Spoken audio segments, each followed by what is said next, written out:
Hello guys, andito tayo ngayon sa may Villamonte. Nag-stopover tayo. Galing tayo ng Pasak.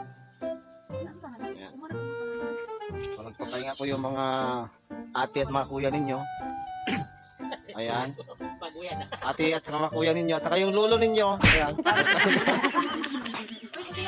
Ayan. Ito. Mga ate at kuya ninyo nagpapahinga. Ito. Ayan. So, stopover tayo dito sa may Villamonte. Kailangan magpahinga bago magpatuloy doon sa Quito Dock. So, dito tayo ngayon sa bahay nila kuya. Ayan. Bigyan tayo ng pagkakataon na magpahinga. Ayan. Ito yung ating news natin. Ayan, si Baby Princess. Yung ating lulo nandito. Anak teteng. Ayan. Yung ating kasama na parang makatae kanina ngayon, wala na.